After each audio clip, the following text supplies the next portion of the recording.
평안하세요. 오늘도 주님께서 우리에게 허락하신 참 좋은 한 날입니다. 60일 성경 읽기 27일째입니다. 조금 지칠 때도 됐습니다. 그렇지만 나 말고 지금 이 시간에 같이 성경을 읽는 분들 한 마음으로 함께하고 있다는 사실을 기억하시면서 다시 힘을 내는 여러분이 되고 제가 되기를 원합니다. 우리 기도하면서 시작하겠습니다. 내가 산을 향하여 눈을 들리라 노래했던 시편 기자처럼 우리가 마음을 다하고 정성을 다하여 주님을 향합니다. 주님의 말씀에서 우리의 영혼의 샘물을 깃길 원하며 우리의 생명의 양식이 되시고 길이 되시고 능력이 되신 예수 그리스도를 말씀 가운데서 또 배우게 하시고 또 따르게 하여 주시옵소서. 우리는 주님의 도우심이 필요합니다. 우리의 연약함에 주님이 함께하여 주셔야 됩니다. 우리의 분주하고 수고로운 일에 주님이 힘이 되어 주셔야 됩니다. 말씀으로 시작하고 말씀을 붙들기 원하오니 주님과 동행하는 은혜로 말미암아 오늘 우리에게 맡겨진 귀한 시간의 사명을 잘 감당해낼 수 있도록 은혜를 더하여 주시옵소서. 감사드리며 우리 주 예수 그리스도 이름으로 기도드립니다. 아멘. 오늘도 사도행전을 계속 읽어 나갈 겁니다. 17장에서 20장까지의 말씀인데요. 가끔 우리가 어쩌다가 내가 예수를 믿게 됐지, 어쩌다가 우리 동네 교회가 섰고, 어쩌다가 이 사람들을 만나서 예수를 같이 믿게 됐지라고 뒤돌아보며 이 신기한 마음으로 이렇게 생각할 때가 있습니다. 사도행전이 그 대답을 우리에게 말씀하십니다. 성령이 인도한 전도자들이 있었고요. 그 옆에 사람에게, 만난 사람에게 복음을 전했고요. 그 중에 복음을 붙들고 지킨 사람들이 있었습니다. 여러 이름들이 나옵니다. 아볼로도 나오고 유두고도 나오고 야손도 나오고 브리스길라와 아굴라도 나오고 그 사람들이 복음을 듣고 복음으로 달라졌습니다. 오늘 우리가 그랬던 것처럼요. 우리 복음이 어떻게 전해지고 어떻게 우리가 믿게 되고 달라지는지를 우리 사도 바울의 전도 이야기를 통해서 다시 한번 찾아보기를 원합니다. 자, 성경 읽고 기도하러 다시 모이겠습니다. 사도행전 17장. 바울 일행은 암비볼리와 아볼로니아를 거쳐서 데살로니가에 이르렀다. 거기에는 유대 사람의 회당이 있었다. 바울은 자기 관례대로 회당으로 그들을 찾아가서 세 안식일에 걸쳐 성경을 가지고 그들과 토론하였다. 그는 그리스도께서 반드시 고난을 당하시고 죽은 사람들 가운데서 살아나셔야 한다는 것을 해석하고 증명하면서 내가 여러분에게 전하고 있는 예수가 바로 그 그리스도이십니다 하고 말하였다. 그들 가운데 몇몇 사람이 승복하여 바울과 실라를 따르고 또 많은 경건한 그리스 사람들과 적지 않은 귀부인들이 그렇게 하였다. 그러나 유대 사람들은 시기하여 거리에 불량배들을 끌어모아다가 패거리를 지어서 시내에 소요를 일으키고 야손의 집을 습격하였다. 그리고 바울 일행을 끌어다가 군중 앞에 세우려고 찾았다. 그러나 그들을 찾지 못하고 야손과 신도 몇 사람을 시청판원들에게 끌고 가서 큰 소리로 외쳤다. 세상을 소환하게 한 그 사람들이 여기에도 나타났습니다. 그런데 야손이 그들을 영접하였습니다. 그 사람들은 모두 예수와는 또 다른 왕이 있다고 말하면서 황제의 명령을 거슬러 행동을 합니다. 군중과 시청관원들이 이 말을 듣고 소동하였다. 그러나 시청관원들은 야손과 그 밖의 사람들에게서 보석금을 받고 놓아주었다. 신도들은 곧바로 그날 밤으로 바울과 실라를 베레아로 보냈다. 두 사람은 거기에 이르러서 유대 사람의 회당으로 들어갔다. 베레아의 유대 사람들은 데살로니가의 유대 사람들보다 더 고상한 사람들이어서 아주 기꺼이 말씀을 받아들이고 그것이 사실인지 알아보려고 날마다 성경을 상고하였다. 따라서 그들 가운데서 믿게 된 사람이 많이 생겼다. 또 지체가 높은 그리스 여자들과 남자들 가운데서도 믿게 된 사람이 적지 않았다. 데살로니가의 유대 사람들은 바울이 베레아에서도 하나님의 말씀을 전하는 것을 알고서 거기에도 가서 무리를 선동하여 소동을 벌였다. 그때 신도들이 곧바로 바울을 바닷가로 떠나보냈다. 그러나 실라와 디모데는 거기에 그대로 남아있었다. 바울을 안내하는 사람들이 바울을 아테네까지 인도하였다. 그들은 바울에게서 실라와 디모데가 할 수 있는 대로 빨리 그에게로 와야 한다는 지시를 받아가지고 베레아로 떠나갔다. 바울은 아테네에서 그들을 기다리고 있는 동안에 온 도시가 우상으로 가득 차 있는 것을 보고 격분하였다. 그래서 바울은 회당에서는 유대 사람들과 이방 사람 예배자들과 더불어 토론을 벌였고 또한 광장에서는 만나는 사람들과 날마다 토론하였다. 그리고 몇몇 에피크로스 철학자와 스토아 철학자도 바울과 논쟁하였는데 그 가운데서 몇몇 사람은 이 말쟁이가 도대체 무슨 소리를 하려는 것인가 하고 말하는가 하면 또 몇몇 사람은 그는 외국 신들을 선전하는 사람인 것 같다 하고 말하기도 하였다. 그것은 바울이 예수를 전하고 부활을 전하기 때문이었다. 그들은 바울을 붙들어 아레오바고 법정으로 데리고 가서 당신이 말하는 이 새로운 교훈이 무엇인지 우리가 알 수 있겠소? 당신은 우리 귀에 생소한 것을 소개하고 있는데 도대체 그것이 무엇인지 알고 싶소? 하고 말하였다.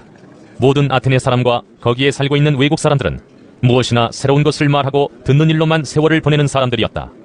바울이 아레오바고 법정 가운데 서서 이렇게 말하였다. 아테네 시민 여러분, 내가 보기에 여러분은 모든 면에서 종교심이 많습니다. 내가 다니면서 여러분이 예배하는 대상들을 살펴보는 가운데 알지 못하는 신에게라고 새긴 제단도 보았습니다. 그러므로 나는 여러분이 알지 못하고 예배하는 그 대상을 여러분에게 알려드리겠습니다. 우주와 그 안에 있는 모든 것을 창조하신 하나님께서는 하늘과 땅의 주님이시므로 사람의 손으로 지은 신전에 거하지 않으십니다. 또 하나님께서는 무슨 부족한 것이라도 있어서 사람의 손으로 섬김을 받으시는 것이 아닙니다. 그분은 모든 사람에게 생명과 호흡과 모든 것을 주시는 분이십니다.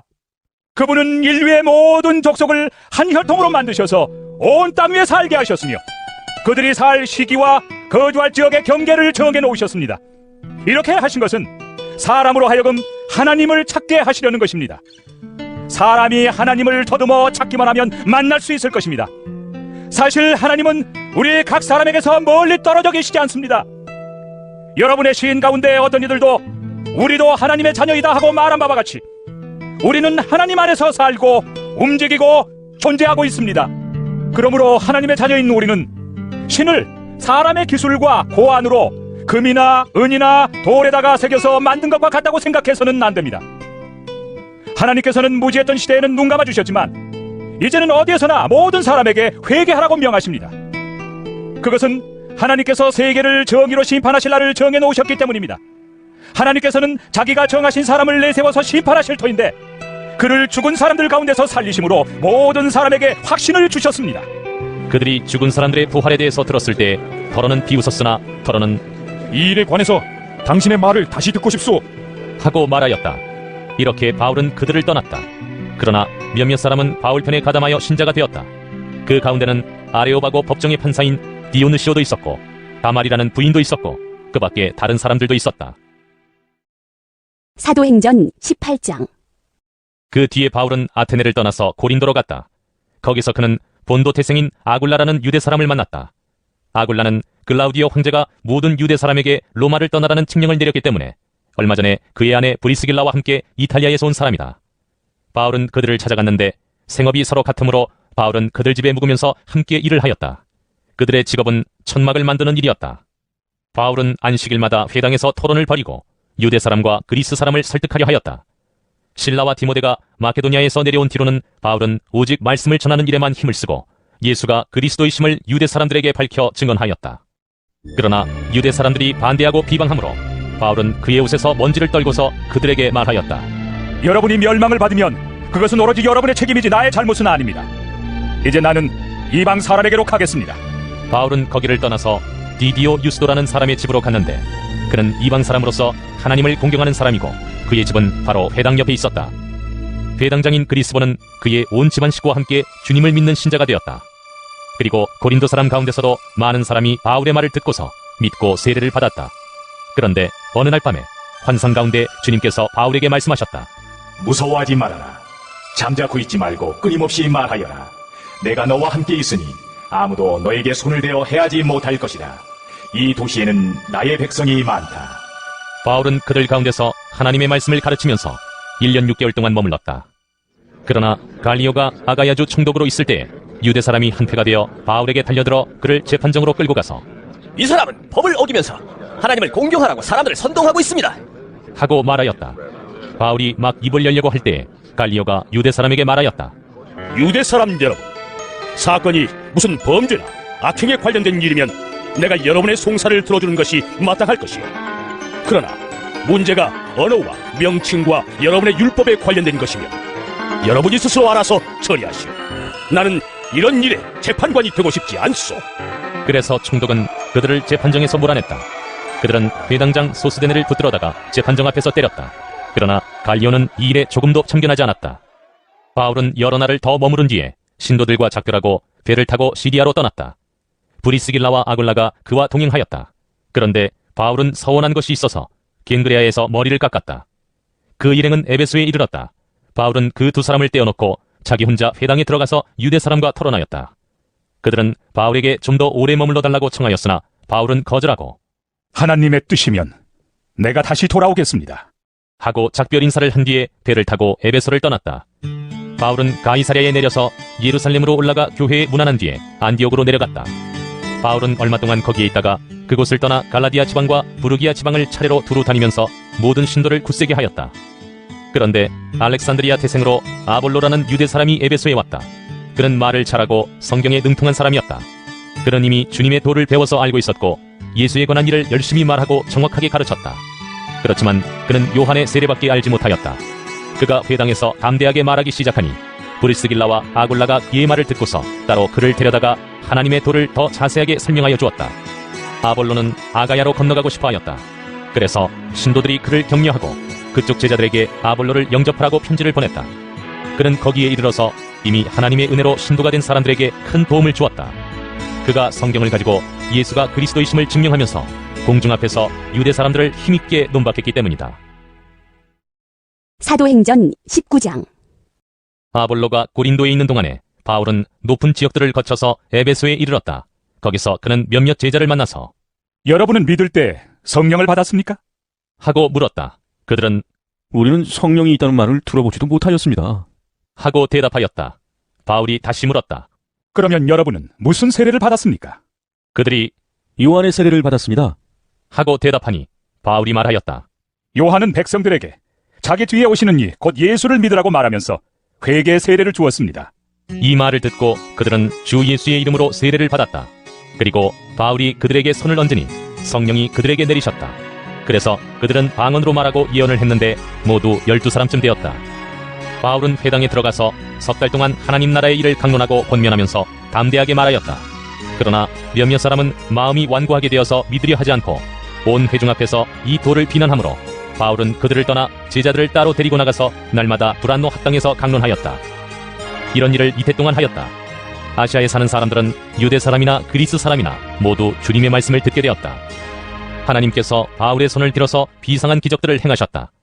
심지어 사람들이 바울이 몸에 지니고 있는 손수건이나 두르고 있는 앞치마를 그에게서 가져다가 앓는 사람 위에 얹기만 해도 병이 물러가고 악한 귀신이 쫓겨나갔다. 그런데 귀신 축출가로 행세하며 떠돌아다니는 몇몇 유대 사람조차도 바울이 전파하는 예수를 힘입어서 내가 너희에게 명령한다. 하고 말하면서 악귀 들린 사람들에게 주 예수의 이름을 이용하여 귀신을 내쫓으려고 시도하였다. 스게와라는 유대인 제사장의 7 아들도 이런 일을 하였는데 귀신이 그들에게 나는 예수도 알고 바울도 알지만 당신들은 도대체 누구예요? 하고 말하였다. 그리고서 악귀 들린 사람이 그들에게 달려들어 그들을 짓눌러 이기니 그들은 몸에 상처를 입고서 허순 몸으로 그 집에서 도망하였다. 이 일이 에베소에 사는 모든 유대 사람과 그리스 사람에게 알려지니 그들은 모두 두려워하고 주 예수의 이름을 찬양하였다. 그리고 신도가 된 많은 사람이 와서 자기들이 한 일을 자백하고 공개하였다. 또 마술을 부리던 많은 사람이 그들의 책을 모아서 모든 사람 앞에서 불살랐다. 책값을 계산하여보니 은돈 5만 잎에 맞먹었다. 이렇게 하여 주님의 말씀이 능력있게 퍼져나가고 점점 힘을 떨쳤다. 이런 일이 있은 뒤에 바울은 마케도니아와 아가야를 거쳐 예루살렘으로 가기로 마음에 작정하고 나는 거기에 갔다가 로마에도 꼭 가보아야 하겠습니다. 하고 말하였다. 그래서 자기를 돕는 사람들 가운데서 디모데와 에라스도 2 사람을 마케도니아로 보내고 자기는 얼마 동안 아시아에 더 머물러 있었다. 그 무렵에 주님의 도 때문에 적지 않은 소동이 일어났다. 데메드리오라고 하는 은장이가 은으로 아데미 여신의 모형 신전들을 만들어서 직공들에게 적지 않은 돈벌이를 시켜주었다. 그가 직공들과 이런 일에 종사하는 사람들을 모아놓고 말하였다. 여러분이 아시는 바와 같이 우리는 이 사업으로 잘 살고 있습니다. 그런데 여러분이 보고 듣는 대로 바울이라는 이 사람이 에베소에서뿐만 아니라 거의 온 아시아에 걸쳐서 사람의 손으로 만든 신은 신이 아니라고 말하면서 많은 사람을 설득해서 마음을 돌려놓았습니다. 그러니 우리의 이 사업이 명성을 잃을 위험이 있을 뿐만 아니라 위대한 아데미 여신의 신전도 무시당하고 또 나아가서는 온 아시아와 온 세계가 숭배하는 이 여신의 위신이 땅에 떨어지고 말 위험이 있습니다. 거기에 서 있는 사람들이 이 말을 듣고 격분해서 에베소 사람의 아데미 여신은 위대하다! 하고 소리를 질렀다. 그래서 온 도시는 큰 혼란에 빠졌고 군중이 바울의 동행자들인 마케도니아 사람 가이오와 아리스다고를 붙잡아서 한꺼번에 극장으로 몰려 들어갔다. 바울이 군중 속에 들어가려고 하였으나 제자들이 그것을 말렸다. 바울에게 호감을 가진 아시아의 몇몇 보관들도 사람을 보내서 바울에게 극장에 들어가지 말라고 권하였다.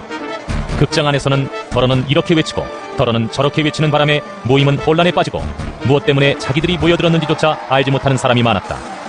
유대 사람들이 알렉산더를 앞으로 밀어내니 군중 가운데서 몇 사람이 그를 다그쳤다. 알렉산더가 조용히 해달라고 손짓을 하고서 군중에게 변명하려고 하였다. 그러나 군중은 알렉산더가 유대 사람인 것을 알고는 모두 한 목소리로 거의 2시간 동안이나 에베소 사람의 아들의 여신은 위대하다! 에베소 사람의 아들의 여신은 위대하다! 하고 외쳤다. 드디어 시청 서기관이 무리를 진정시키고 나서 말하였다. 에베소 시민 여러분, 우리의 도시 에베소가 위대한 아데미 여신과 하늘에서 내린 그 신상을 모신 신전 수호자임을 모르는 사람이 어디 있습니까? 이것은 부인할 수 없는 사실이니 여러분은 마땅히 진정하고 절대로 경솔한 행동을 해서는 안 됩니다. 신전 물건을 도둑질한 사람도 아니오, 우리 여신을 모독한 사람도 아닌 이 사람들을 여러분은 여기에 끌고 왔습니다. 그러므로 데메드리오와 그와 함께 있는 직공들이 누구를 걸어서 송사할 일이 있으면 재판정도 열려있고 총독들도 있으니 당사자들이 서로 고소도 하고 맞고소도 해야 할 것입니다. 여러분이 이 이상으로 해결하고자 하는 어떤 문제가 있으면 그것은 정식 집회에서 처리되어야 할 것입니다. 우리는 오늘 일어난 이 일 때문에 소유죄로 문책을 받을 위험이 있습니다. 우리는 이 소유를 정당화할 수 있는 아무런 명분이 없습니다. 이렇게 말하고서 그는 모임을 해산시켰다. 사도행전 20장. 소동이 그친 뒤에 바울은 제자들을 불러오게 해서 그들을 격려한 뒤에 작별 인사를 하고 마케도니아로 떠나갔다. 바울은 그곳에 여러 지방을 거쳐가면서 여러 가지 말로 제자들을 격려하고 그리스에 이르렀다. 거기서 그는 석 달을 지냈다. 바울은 배로 시리아로 가려고 하는데 유대 사람들이 그를 해치려는 음모를 꾸몄으므로 그는 마케도니아를 거쳐서 돌아가기로 작정하였다. 그때 그와 동행한 사람은 부로의 아들로서 베레아 사람 소바더와 데살로니가 사람 가운데서 아리스다고와 세군도와 더베 사람 가이오와 디모데 그리고 아시아 사람 두기고와 드로비모였다. 이들이 먼저 가서 드로아에서 우리를 기다리고 있었다. 우리는 무교절 뒤에 배를 타고 빌리포를 떠나 닷새 만에 드로아에 이르러 그들에게로 가서 거기서 1일 동안을 지냈다. 주간의 첫날에 우리는 빵을 떼려고 모였다. 바울은 그 다음날 떠나기로 되어 있어서 신도들에게 강론을 하는데 강론이 밤이 깊도록 계속되었다. 우리가 모인 위층방에는 등불이 많이 켜져 있었다. 유두고라는 청년이 창문에 걸터 앉아있다가 바울의 말이 오랫동안 계속되므로 졸음을 이기지 못하고 몹시 졸다가 3층에서 떨어졌다. 사람들이 일으켜보니 죽어 있었다. 바울이 내려가서 그에게 엎드려 끌어안고 말하기를 소란을 피우지 마십시오. 아직 목숨이 붙어 있습니다. 하였다. 바울은 위층으로 올라가서 빵을 떼어서 먹고 나서 날이 새도록 오래 이야기하고 떠나갔다. 사람들은 그 살아난 청년을 집으로 데리고 갔다. 그래서 그들은 적지 않게 위로를 받았다. 우리는 배에 먼저 가서 배를 타고 아소를 향하여 떠났다. 우리는 거기에서부터 바울을 배에 태울 작정이었다. 바울이 아소까지 걸어가고자 했기 때문에 그렇게 정한 것이었다. 우리는 아소에서 바울을 만나서 그를 배에 태우고 미들레네로 갔다. 그리고 우리는 거기에서 떠나서 이튿날 기오 맞은편에 이르고 다음날 사무에 들렀다가 그 다음날 밀레도에 이르렀다. 이런 행로를 취한 것은 바울이 아시아에서 시간을 허비하지 않으려고 에베소에 들르지 않기로 작정하였기 때문이다. 그는 할 수 있는 대로 오순절까지는 예루살렘에 도착하려고 서둘렀던 것이다. 바울이 밀레도에서 에베소로 사람을 보내어 교회 장로들을 불렀다. 장로들이 오니 바울이 그들에게 말하였다. 여러분은 내가 아시아에 발을 들여놓은 첫날부터 여러분과 함께 그 모든 시간을 어떻게 지내왔는지를 잘 아십니다. 나는 겸손과 많은 눈물로 주님을 섬겼습니다. 그러는 가운데 나는 또 유대 사람들의 음모로 내게 덮친 온갖 시련을 겪었습니다. 나는 또한 유익한 것이면 빼놓지 않고 여러분에게 전하고 공중 앞에서나 각 집에서 여러분을 가르쳤습니다. 나는 유대 사람에게나 그리스 사람에게나 똑같이 회개하고 하나님께로 돌아올 것과 우리 주 예수를 믿을 것을 엄숙히 증언하였습니다. 보십시오. 이제 나는 성령에 매여서 예루살렘으로 가는 길입니다. 거기서 무슨 일이 내게 닥칠지 나는 모릅니다. 다만 내가 아는 것은 성령이 내게 일러주시는 것뿐인데 어느 도시에서든지 투옥과 환난이 나를 기다리고 있다는 것입니다. 그러나 내가 나의 달려갈 길을 다 달리고 주 예수께 받은 사명, 곧 하나님의 은혜의 복음을 증언하는 일을 다 하기만 하면 나는 내 목숨이 조금도 아깝지 않습니다. 나는 여러분 가운데로 들어가서 그 나라를 선포하였습니다. 그런데 이제 나는 여러분 모두가 내 얼굴을 다시는 보지 못하리라는 것을 알고 있습니다. 그러므로 나는 오늘 여러분에게 엄숙하게 증언합니다. 여러분 가운데서 누가 구원을 받지 못하는 일이 있더라도 내게는 아무런 책임이 없습니다. 그것은 내가 주저하지 않고 여러분들에게 하나님의 모든 경륜을 전해 주었기 때문입니다. 여러분은 자기 자신을 잘 살피고 양떼를 잘 보살피십시오. 성령이 여러분을 양떼 가운데 감독으로 세우셔서 하나님께서 자기 아들의 피로 사신 교회를 돌보게 하셨습니다. 내가 떠난 뒤에 사나운 이리들이 여러분 가운데로 들어와서 양떼를 마구 헤아리라는 것을 나는 압니다. 바로 여러분 가운데서도 제자들을 이탈시켜서 자기를 따르게 하려고 어그러진 것을 말하는 사람들이 나타날 것입니다. 그러므로 여러분은 깨어 있어서 내가 3년 동안 밤낮 쉬지 않고 각 사람을 눈물로 훈계하던 것을 기억하십시오. 나는 이제 하나님과 그의 은혜로운 말씀에 여러분을 맡깁니다. 하나님의 말씀은 여러분을 튼튼히 세울 수 있고 거룩하게 된 모든 사람들 가운데서 여러분으로 하여금 유업을 차지하게 할 수 있습니다. 나는 누구의 은이나 금이나 옷을 탐낸 일이 없습니다. 여러분이 아는 대로 나는 나와 내 일행에게 필요한 것을 내 손으로 일해서 마련하였습니다. 나는 모든 일에서 여러분에게 본을 보였습니다. 이렇게 힘써 일해서 약한 사람을 도와주는 것이 마땅합니다. 그리고 주 예수께서 친히 주는 것이 받는 것보다 더 복이 있다 하신 말씀을 반드시 명심해야 합니다. 바울은 말을 마치고 나서 무릎을 꿇고 그들과 함께 기도하였다. 그리고 모두 실컷 울고서 바울의 목을 끌어안고 입을 맞추었다. 그들을 가장 마음 아프게 한 것은 다시는 자기의 얼굴을 볼 수 없으리라고 한 바울의 말이었다. 그들은 배 타는 곳까지 바울을 배웅하였다. 오늘 성경 읽기 어떠셨습니까? 참 여러 사람이 나와서 예수 믿는 이야기가 나옵니다. 혹시 그 중에 우리 이야기가 있었습니까? 여러분은 어떤 분을 만나서 예수를 믿게 됐습니까? 어떤 교회를 통해서 예수를 믿게 됐습니까? 아니면 위기나 어려움을 통해서 또 아프거나 아니면 어떤 사건을 통해서 예수를 믿게 되셨습니까? 아니면 예수를 믿는다고 생각했었는데 그게 아니라 맞아 이런 게 예수 믿는 거야 라고 깨달음의 순간이 있었습니까? 오늘 사도 바울이 가는 곳곳마다 복음을 전했고 때로는 말이 안 통하는 그리스, 아테네, 에베소의 그 신을 섬기던 사람들도 있었고요. 때로는 쫓겨나고 죽을 고비도 넘기면서 예수를 전했습니다. 그렇게 복음이 우리에게 왔습니다. 성령님은 때로 사람을 통해서 사건을 통해서 교회를 통해서 우리를 부르시고 예수 믿게 하셨습니다. 참 감사한 일입니다. 그래서 브리스길라와 아굴라처럼 이민자가 예수 믿는 이야기 속에 우리가 있고요. 아팠다가 일어나서 예수를 믿게 된 유두고와 같은 청년도 있고요. 때로는 예수를 열심히 공부해서 믿었던 아볼로 같은 사람도 우리 가운데는 있습니다. 주님은 우리를 부르시고 예수 믿게 하시고 예수를 따라 살게 하십니다. 그래서 우리가 예수를 믿고 오늘도 말씀을 대했습니다. 성령님 의지해서 말씀 보고 말씀 붙들고 사는 삶이 예수 믿는 삶입니다. 그래서 성경통도 계속 이어지겠습니다. 기도하고 마치겠습니다. 주님, 우리가 알지도 못하던 때에 우리에게 복음을 전하시고 우리를 성령님께서 인도하여 주셔서 믿고 따르게 하시니 감사합니다. 오늘도 말씀 붙들고 살게 하여 주옵소서. 오늘도 예수 더 잘 믿기 위해 마음을 들이고 시간을 들이는 하루가 되게 하여 주옵소서. 오늘도 주님 주신 열매 가지고 은혜와 복음을 증거하는 그리스도인으로 살게 하여 주옵소서. 예수 그리스도 이름으로 기도드립니다. 아멘. 내일도 사도행전 성경 읽기 이어집니다. 은혜로운 한 날 되시기를 축복합니다.